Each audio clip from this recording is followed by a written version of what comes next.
Bharatiya Janata party का मानना यह है कि चुनाव तक नीतीश कुमार कहीं नहीं जाएं, हमारे साथ रहें। इसका फायदा भारतीय जनता पार्टी को पता है कि क्या होगा। जो वर्तमान परिस्थिति बनी है उसमें दो बातें बहुत महत्वपूर्ण है। एक तो विपक्ष बार बार नीतीश कुमार को ये अलार्म कर रहा है, उनके दरवाजे पर जाकर के सिकड़ी बजा रहा है कि भाई ठीक है आप एनडीए में हैं, एनडीए को जितवा दीजिए, सरकार में ले आइए, लेकिन आपको मुख्यमंत्री की कुर्सी नहीं दी जाएगी। रहीमन पानी राखिए बिन पानी सब सून, पानी गए न उबरे मोती मानुष चून। इसके दो अर्थ होते हैं। निशांत को अब चाहिए कि मुख्यमंत्री की कुर्सी बैठा दिया जाए, यानी कहने का मतलब है कि निशांत को उप मुख्यमंत्री स्वीकार करने के लिए तो सभी तैयार हैं, सभी पलक पावड़े बिछा करके आप किसी को भी कह दीजिए, वो सारे लोग तैयार हैं कि आप निशांत को उप मुख्यमंत्री बना दीजिए। नोरमा ग्रुप, जो सोचता है वो करता है, आपके अपने सपनों का आशियाना। नमस्कार, भारत लाइव देख रहे हैं आप, और ये भीतर की बात है। देखिए, भीतर की बात में पॉलिटिकल कॉरिडोर में जो चर्चाएं हैं उसके अंदर खाने में किस बात की चर्चा हो रही है वो हम आपको बताने के लिए आए हैं। देखिए, कल राबड़ी देवी के ऑफर के बाद अब कयास ये लगाए जाने लगे हैं कि क्या मुख्यमंत्री नीतीश कुमार का अब पैकअप हो जाएगा। इस प्रकार से ऑफर पर ऑफर दिया गया। एक ऑफर राबड़ी देवी की तरफ से दिया गया कि निशांत को सीएम बना दीजिए, हमें स्वीकार है। दूसरा ऑफर भारतीय जनता पार्टी की तरफ से दिया गया। भारतीय जनता पार्टी के मंत्री हैं पंचायती राज विभाग के केदार प्रसाद गुप्ता, उन्होंने कहा कि अभी तो मुख्यमंत्री जी 15 साल और मुख्यमंत्री रह सकते हैं। मतलब सीधे सीधे ऑफर था सीएम पद के लिए। मतलब तस्वीरें साफ है, मुख्यमंत्री नीतीश कुमार के लिए दोनों ही तरफ से ऑफर खुले हैं, लेकिन फिर भी नीतीश कुमार के पैकअप की खबरें क्यों आ रही हैं, इसी मुद्दे पर हम बातचीत करेंगे। हमारे साथ बाबा हैं, बहुत स्वागत है बाबा आपका। बाबा, क्या कुछ चल रहा है अंदर खाने में? सीएम पद पर भाजपा और तेजस्वी में रेस लगी हुई है। देखिए सागर, सबसे पहले तो आज 113वां बिहार का स्थापना दिवस है, उसके लिए सभी बिहार वासियों को देश दुनिया में जहां भी आप हैं सभी को बहुत बहुत बधाई। आज हमारा एक तरह समझिए कि एक बिहारी के रूप में जन्म हुआ था, और हर किसी का जन्मदिन बड़ा ही महत्वपूर्ण होता है। बिल्कुल। आज बिहार के जन्मदिन के अवसर पर हम ऐसी कोई पॉलिटिकल बात करना नहीं चाहते थे, लेकिन चूंकि बिहार की राजनीति और चुनावी साल ये दोनों हमें मजबूर करता है कि हम आपको वो हर हकीकत बताएं जिस हकीकत से आपका सीधे सीधे सरोकार है। आपने दो सवाल पूछे हैं कि क्या होगा, आपने दो बातें कही हैं कि दोनों ही गठबंधन चाह रहा है कि नीतीश कुमार हमारे साथ रहें। हमने पहले भी इस बात को स्थापित करने की कोशिश की है कि भारतीय जनता पार्टी किसी भी कीमत में चाह रहा है कि नीतीश कुमार चुनाव तक उसके साथ रहे। मैं शब्द जोड़ रहा हूँ, चुनाव तक। भारतीय जनता पार्टी का मानना यह है कि चुनाव तक नीतीश कुमार कहीं नहीं जाएं, हमारे साथ रहें। इसका फायदा भारतीय जनता पार्टी को पता है कि क्या होगा। थोड़ा सा पीछे चले जाए तो 2024 के चुनाव से पहले की स्थिति अगर देखें तो नीतीश कुमार भारतीय जनता पार्टी से अलग थे, और उन्होंने एक गैर भाजपाई दलों का एक गठबंधन बनाया था जो इंडिया गठबंधन के नाम से जाना गया। भले ही नीतीश कुमार उस गठबंधन में नहीं रहे, लेकिन नतीजा क्या हुआ आपको पता है। अंततः नीतीश कुमार वापस आए तो किसी तरह से प्रतिष्ठा भारतीय जनता पार्टी की बची। अब जो वर्तमान परिस्थिति है उसमें एक बात तो साफ है कि भारतीय जनता पार्टी को इस बात का एहसास है कि नीतीश कुमार के रहते ही वो सत्ता में आ सकती है, वरना सत्ता उसके हाथ से निकल जाएगी। ऐसा कई बार हमने देखा है। 2015 की बात कर लीजिए, बिल्कुल 2022 की बात कर लीजिए। दोनों ही समय में जब नीतीश कुमार भारतीय जनता पार्टी से अपना नाता तोड़ लिए तो सरकार में नहीं रहे। अब सवाल ये उठता है कि नीतीश कुमार की वर्तमान स्थिति क्या है, इसको लेकर के जो बातें चल रही हैं। तो पहली बात तो यह कि निश्चित रूप से नीतीश कुमार स्वास्थ्य की दृष्टि से थोड़ा उम्र के हिसाब से, स्वास्थ्य के हिसाब से थोड़ा कमजोर जरूर हुए हैं, लेकिन इतने कमजोर नहीं हुए हैं कि उनको अब उठा करके और कहीं अलग स्थापित कर दिया जाए। नीतीश कुमार अभी भी वो सब कुछ करने में सक्षम है। आपने देखा होगा कि सदन में भी जो बातें करते हैं, या फिर जो कई मौकों पर आपने देखा होगा जो भाषण दे रहे हैं उस भाषण में वो बातें कहते हैं। अभी अभी प्रगति यात्रा उन्होंने किया है, 1 महीने से ज्यादा की यात्रा रही, और इस यात्रा में भी उन्होंने बहुत सारे ऐसे आयाम स्थापित किए हैं जो एक सफल मुख्यमंत्री की तरफ उनको इशारा करता है। लेकिन इन सब के बाद अभी नीतीश कुमार के पैकअप की बात दोनों तरफ से हो रही है। भाजपा का ये कहना है कि नीतीश कुमार ही हमारे नेता होंगे, मुखिया होंगे। आपने अभी बताया भी कि केदार गुप्ता कह रहे हैं, इससे पहले सम्राट चौधरी कह चुके हैं कि नीतीश कुमार 15 साल तक अभी मुख्यमंत्री की कुर्सी पर रहने की क्षमता रखते हैं। खैर, इन सारी बातों को कहने और सुनने की अलग एक प्रक्रिया है। ये होता है भजन कीर्तन और बंदन। लेकिन जो वास्तविकता फैक्ट यही है कि नीतीश कुमार उम्र के उस ढलान पर, उस पड़ाव पर जरूर है जहां से उनके लिए कुछ अलग सोचने की जरूरत पड़ेगी। हो सकता है कि 5 साल और भी सफलतापूर्वक नीतीश कुमार चला लें, जो कि कहा भी जा रहा है कि 25 से 30 नीतीश, फिर से नीतीश। लेकिन इन सबके बाद जो वर्तमान परिस्थिति बनी है उसमें 2 बातें बहुत महत्वपूर्ण है। एक तो विपक्ष बार बार नीतीश कुमार को ये अलार्म कर रहा है, उनके दरवाजे पर जाकर के सिकड़ी बजा रहा है कि भाई ठीक है, आप एनडीए में हैं, एनडीए को जितवा दीजिए, सरकार में ले आइए, लेकिन आपको मुख्यमंत्री की कुर्सी नहीं दी जाएगी। जबकि भारतीय जनता पार्टी सहित अन्य दल भी इस मुद्दे पर अब चुप्पी साधे हुए हैं। चिराग पासवान को आपने फिर सुना है क्या कुछ कहते हुए? बिहार दिवस के अवसर पर चिराग पासवान ने बहुत सारी बातें कही हैं। बिहार को लेकर के जो बातें वो कह रहे हैं, आने वाले चुनाव को लेकर के जो बातें कह रहे हैं, उसमें कहीं भी ये बात साफ साफ नजर आ रही है कि सब कुछ भारतीय जनता पार्टी और नीतीश कुमार पर छोड़ा हुआ है अभी तक, कि दोनों क्या फैसला करते हैं उसके बाद कोई भी अपना जुबान खोलेगा। जैसा कि पहले भी हम देखते आ रहे हैं, हर चुनाव से पहले इस तरह की परिस्थितियां बनती है। बात करें हम जीतन राम मांझी की, तो जीतन राम मांझी ने एक पोस्ट किया है जिसमें उन्होंने बहुत सारी बातें लिखी हैं। जल दिवस भी चूंकि आज है, तो ऐसी स्थिति में एक तो बिहार दिवस और दूसरा जल दिवस, चूंकि उस विभाग के वो मंत्री हैं, तो उन्होंने लिखा है कि रहीमन पानी राखिए, बिन पानी सब सून। रहीमन पानी राखिए, बिन पानी सब सून, पानी गए न उबरे, मोती मानो चून। इसके 2 अर्थ होते हैं। एक तो जो अपने विभाग को लेकर के और पानी को, वाटर, पीने वाला पानी की मैं बात कर रहा हूं, उसकी बात वो कर रहे हैं। और दूसरी तरफ इस कविता का एक और अर्थ होता है, पानी का मतलब होता है लाज, लज्जा जी। अब उस पानी को बचाने की बात कर रहे हैं कि इस पानी को बचाने की बात कर रहे हैं। अब किस पानी को बचाने की बात कर रहे हैं ये तो बेहतर वही बता सकते हैं, क्योंकि आप जानते हैं कि नेताओं के जो शब्द होते हैं वो 2 यार्थी होते हैं। खैर, इसके आगे आप बढ़िए, तो हमने उपेंद्र कुशवाहा की बात सुनी। स्थापना दिवस पर उन्होंने पोस्ट जरूर किया है, लेकिन पिछले 2 महीने 3 महीने से आपने देखा है क्या कि कोई बात वो किए हो? रामेश्वर महतो जब से ज्वाइन किए हैं, हवा पानी तो बहुत तेज था, लग रहा था कि जैसे रामेश्वर महतो को पूरा पार्टी सौंप देंगे, रामेश्वर महतो को स्टार बना देंगे, रामेश्वर महतो ही अब सब कुछ करेंगे, नीतीश कुमार के सामने रामेश्वर महतो खड़ा हो। रामेश्वर महतो नीतीश कुमार के द्वारा स्थापित किए हुए नेता है, ये बात वो खुद ही स्वीकार करते हैं। लेकिन जो वर्तमान परिस्थिति बनी है उसमें एक पंगा और नीतीश कुमार से ले लिया उपेंद्र कुशवाहा, और वो पंगा है रामेश्वर महतो को ज्वाइन करा लिए। अब अगर चाह करके भी अगर उनको 22 सीट देने के लिए तैयार होगी भारतीय जनता पार्टी, तो नीतीश कुमार कहेंगे कि नहीं 4 को काटिए। क्योंकि 4 को तो भाई जड़ती कटेगा ना, रामेश्वर महतो को ले गए हैं, तो कहीं ना कहीं एक बार फिर से नीतीश के कोप भाजन जरूर बन गए हैं उपेंद्र कुशवाहा जी। इसके अलावे आपको बता दें कि जो बिहार की वर्तमान परिस्थिति बनी है, उस परिस्थिति में कई ऐसी बातें सामने नजर आई हैं। कल ही की बात मैं बता रहा हूं कि कल जब सदन में हम मौजूद थे, तो एक खबर चलते चलते आई। एक खबर तो आपने भी ब्रेक किया था जब राबड़ी देवी ने कहा था कि निशांत को अब चाहिए कि मुख्यमंत्री कुर्सी बैठा दिया जाए।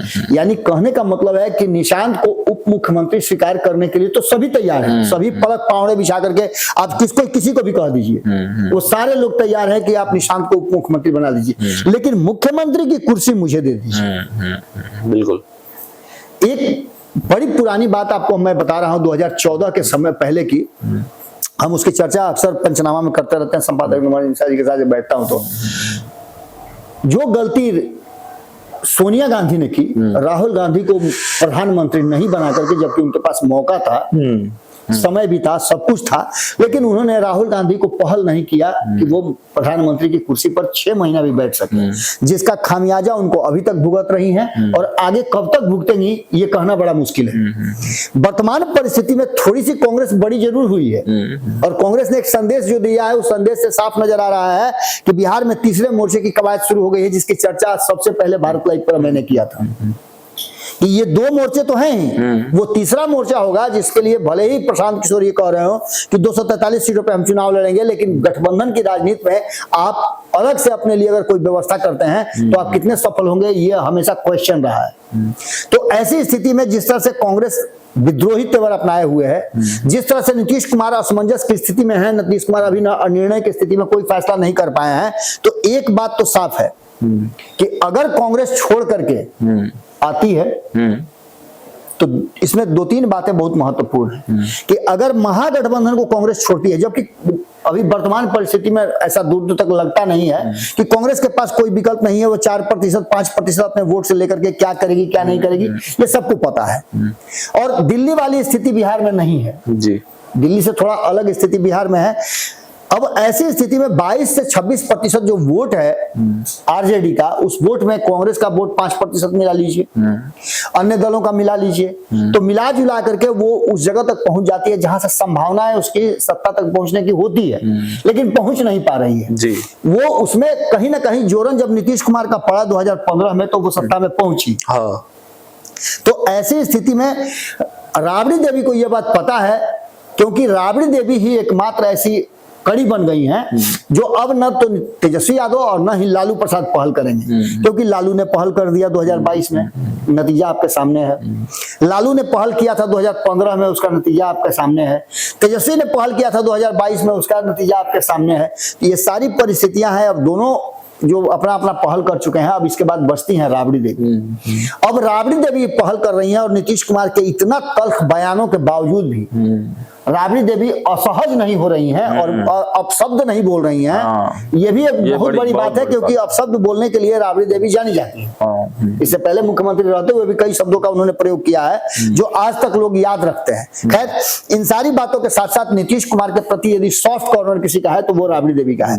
राबड़ी देवी ने स्पष्ट कहा है कि आप अपनी कुर्सी छोड़ करके आप निशांत को बना दीजिए। तो क्या वो निशांत को बना करके ये कहना चाह रही हैं कि निशांत मुख्यमंत्री कुर्सी पर होंगे और तेजस्वी उप मुख्यमंत्री कुर्सी पर होंगे, जो कि शायद ये बर्दाश्त करना तेजस्वी के लिए संभव नहीं है। लेकिन मरता क्या न करता, सत्ता में आने के लिए कुछ भी कर सकते हैं। तो एक ऑप्शन तो यहाँ खुलता है। दूसरा जो ऑप्शन है वो सबसे बड़ी बात है कि आखिर भारतीय जनता पार्टी क्या करने वाली है।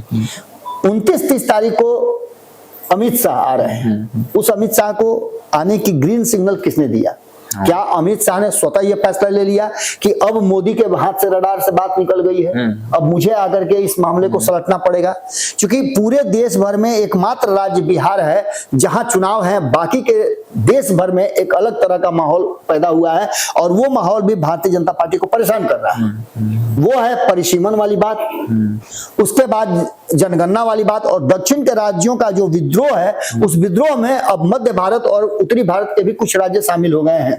जैसे दिल्ली भी शामिल हो गया है जी, जैसे पंजाब शामिल हो गया है, और भी दक्षिण के जितने भी राज्य हैं सभी राज्यों को ऐसा लगता है कि हमने जनसंख्या नियंत्रण किया है इसलिए हमारी सीटें घट जाएंगी परिसीमन में। तो वो एक अलग तरह का विद्रोह कर रहे हैं। जब हम एक बार खबर कर रहे हैं तो उधर दूसरी तरफ मीटिंग भी चल रही है। करीब 25-30 राज्यों के बड़े नेताओं को बुला करके और एमके स्टालिन जो है वो बैठक कर रहे हैं। इस बैठक पर निर्भर करता है कि इस पर फैसला क्या लेते हैं चंद्रबाबू नायडू, क्योंकि चंद्रबाबू नायडू यदि फैसला इस बात को लेते हैं कि नहीं परिसीमन जो चाह रही है उस तरह से करवा ले, वक्फ बोर्ड पे पहले ही से घिरे हुए हैं, तो ये सारी परिस्थितियां कहीं ना कहीं नीतीश कुमार के लिए भी परेशान करने वाली हैं, तो वहीं चंद्रबाबू नायडू के लिए भी हैं। अगर चंद्रबाबू नायडू और नीतीश कुमार एक साथ सामूहिक रूप से निर्णय ले लेते हैं तो यहाँ परिस्थितियां बदल जाएंगी। अब रहा सवाल कि नीतीश कुमार की सीट की, तो नीतीश कुमार की कुर्सी जो है उसको लेकर के एक तरफ जहां भारतीय जनता पार्टी वहां तेजस्वी यादव, दोनों स्पीड से दौड़ रहे हैं। कौन पहले नीतीश कुमार के पास पहुंचता है और नीतीश कुमार की कुर्सी पर किसका होता है? राबड़ी के ऑफर के बाद कहीं ना कहीं ये बात तो सामने नजर आ रही थी कि नीतीश कुमार के पास एक विकल्प मिल गया है, जिस बात की चर्चा लंबे समय से चल रही थी कि क्या निशांत को कौन सा पद मिलेगा। अभी हालांकि निशांत आए नहीं है, निशांत की शादी की चर्चा भी आपको याद होगा कि भारत लाइव पर ही संपादक नमन मिश्रा जी ने पहले किया था, उसके बाद से अब उसकी चर्चा भी शुरू हो गई है। हमने आपको बताया था कि अप्रैल में कोई बड़ी घटना घटने वाली है नीतीश कुमार के एंड से, उसमें हो सकता है कि वो शादी वाली भी बात हो और हो सकता है कि ये जो चर्चाएं चल रही हैं इस एक महीने का जो टेन्योर है जो 14-15 अप्रैल को खत्म होने जा रहा है, इस 15 अप्रैल के बाद कुछ ना कुछ राजनीतिक उथल पुथल जरूर होगा, क्योंकि हर बार होता रहा है।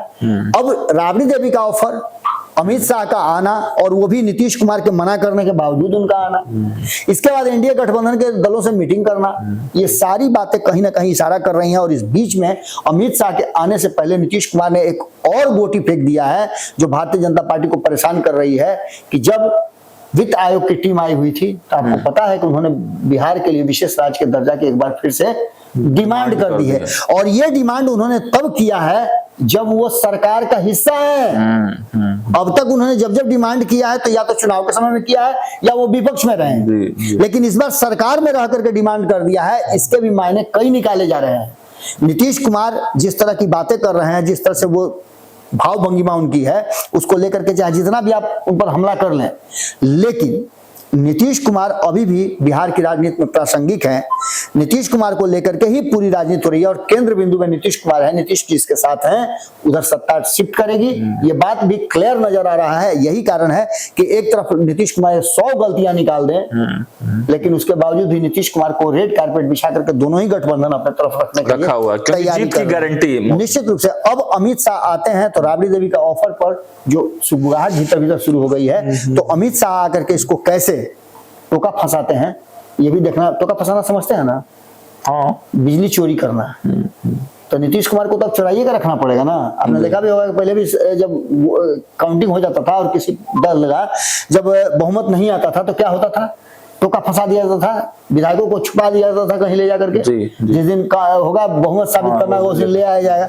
ये परिस्थितियां जो उत्पन्न हो रही हैं ये कहीं ना कहीं इस बात की तरफ इशारा कर रही हैं। और खास करके कुछ ऐसे दल हैं, कुछ ऐसे पार्टी हैं, कुछ ऐसे वर्ग हैं जो कहीं ना कहीं असमंजस की स्थिति पैदा कर रहे हैं। आपने देखा होगा कि कई आंदोलन भी साथ साथ पैरेलली चल रहे हैं। उन आंदोलनों में दांगी समाज अलग आंदोलन कर रहा है, कुशवाहा समाज अलग आंदोलन कर रहा है, तो आईपी गुप्ता का जो ये पान समाज है अलग आंदोलन कर रहा है। ये तो अलग तरह का आंदोलन कर रहा है। ये तो सीधे तौर पे कह दिया है कि आरक्षण दीजिएगा तो वोट देंगे, नहीं दीजिएगा तो आप गए काम से, आपके विरुद्ध वोट करेंगे। यानी कि विपक्ष को जिताने के लिए वोट करेंगे, सत्ता पक्ष को आरक्षण देना है। हालांकि नीतीश कुमार ने इस पर पहल भी किया है। उन्होंने कोशिश किया है कि ललन सराफ के माध्यम से कि सदन में इस प्रश्न को उठा करके केंद्र सरकार को भेजा जाए, अनुशंसा की जाए कि भाई आप इन लोगों को कानून बना करके आरक्षण में शामिल कर लीजिए, फिर से खोया हुआ आरक्षण दे दीजिए। लेकिन ये इतना आसान नहीं है। तो कहीं ना कहीं एक बात तो साफ नजर आ रही है कि नीतीश कुमार भी जोड़ घटाव कर रहे हैं कि जहां एक तरफ हिंदुत्व का वोट 20% से 25% के बीच भारतीय जनता पार्टी के पास है, इसमें अब किसका किसका वोट प्लस होता है, इसमें चिराग पासवान अभी नजर आ रहे हैं, उपेंद्र कुशवाहा नजर आ रहे हैं, जीतन राम मांझी नजर आ रहे हैं और नीतीश कुमार ऑलरेडी हैं ही। तो नीतीश तो उसमें 50-50 के पार्टनर हैं। इसके बाद क्या होगा, सीट शेयरिंग के समझौता को लेकर के कई तरह की बातें सामने आ रही हैं कि सीट शेयरिंग के समझौता में भारतीय जनता पार्टी क्या करेगी। नीतीश कुमार ऐसा चाहेंगे नहीं कि भारतीय जनता पार्टी के पास 122 से ज्यादा सीटें हों। ये सारी परिस्थितियां इस बात की तरफ इशारा कर रही हैं कि जो भी चल रहा है अभी बिहार में ये अभी तक चलेगा और 15 अप्रैल के बाद इन सब पर एक नए रास्ते से सोचने समझने की तैयारी शुरू होगी। चलिए, तो देखा आपने आज भीतर की बात में बाबा ने बताया आपको कि 15 तारीख के बाद से बिहार की राजनीति में कोई नया ट्विस्ट होगा। जो भी घटनाक्रम हुए हैं अब तक उस पर कहीं ना कहीं विराम लगेगी और नई तरह की राजनीति बिहार में देखने को मिलेगी। हालांकि हर अपडेट्स हम आपको देते रहेंगे। देखते रहिए भारत लाइव। बहुत बहुत आपके सपनों को हमने सजाया है, ई होम्स पैनोरामा को हमने बनाया है। ई होम्स मेरा एक सपना था जिस पे मैं पिछले 4 साल से काम कर रहा था। हमने जो बनाया है वो सबने है माना। ई होम्स पैनोरामा में हो आपका भी आशियाना। और फाइनली हमने 2021 में इस प्रोजेक्ट को लॉन्च किया। बहुत लोग अप्रिशिएट कर रहे हैं कि पूर्णिया जैसे शहर में बिहार के, एक तो बिहार की बात करें उसमें भी पूर्णिया जैसे छोटे जगह में इस तरह का लाइफस्टाइल देना, ये सुन के हम लोगों को बहुत अच्छा लगता है। ई होम्स में हमने कुछ और भी किया है, जैसे हम जिस जगह में रह रहे हैं हमारे फैमिली सिक्योर हो, उनको सिक्योरिटी का ध्यान में रखा है। आपकी सुविधा और सुरक्षा आपके लिए खास है, ये आपका विश्वास है। इसमें आर्टिफिशियल इंटेलिजेंस का 7 लेयर सिक्योरिटी का हमने इस्तेमाल किया है। लस ग्रीन कैंपस को बनाया है। यदि हमारा बाउंड्री वाल है तो वो वर्टिकल गार्डन है। ये जितनी भी फैसिलिटी होता है एक इंटरनेशनल टाउनशिप में ई होम्स है, ये हम लोग विश्वास नहीं कर पा रहे हैं। जो भी हमारे मित्र दोस्त ये जो भी हमारे बाहर के बायर आते हैं तो हम लोगों को बहुत अच्छा सुनने को मिलता है और बहुत अच्छा क्रेडिट मिल रहा है। वो सारा हमने सिर्फ एक बिल्डिंग नहीं बनाया, हमें एक बहुत अच्छा लाइफस्टाइल दिया ये होम्स में, और मेरा एक सपना था जिसको मैं आज फुलफिल होते हुए देख पा रहा हूँ। ये आपका आवास है। ई होम्स पैनोरामा में अब आपका निवास है। E Homes Panorama, luxurious lifestyle redefined. Panorama Group, जो सोचता है वो करता है। अगर ये वीडियो पसंद आई और वह बिहार के राजनीति और बिहारियत से सरोकार रखेनी तो सब्सक्राइब बटन दबा के चैनल के सब्सक्राइब कर ली। ओजे एगो घंटी बा, ओकरा बटन दबा देला से कुल सटीक और मारक खबर रुआ मुफ्त में मिल जाई। अगर रुआ पत्रकारिता के हमनी के नया प्रयोग में सहयोग कर चाहतानी तो ज्वाइन बटन दबा दी। पेटीएम नंबर नोट कर ली 9386 816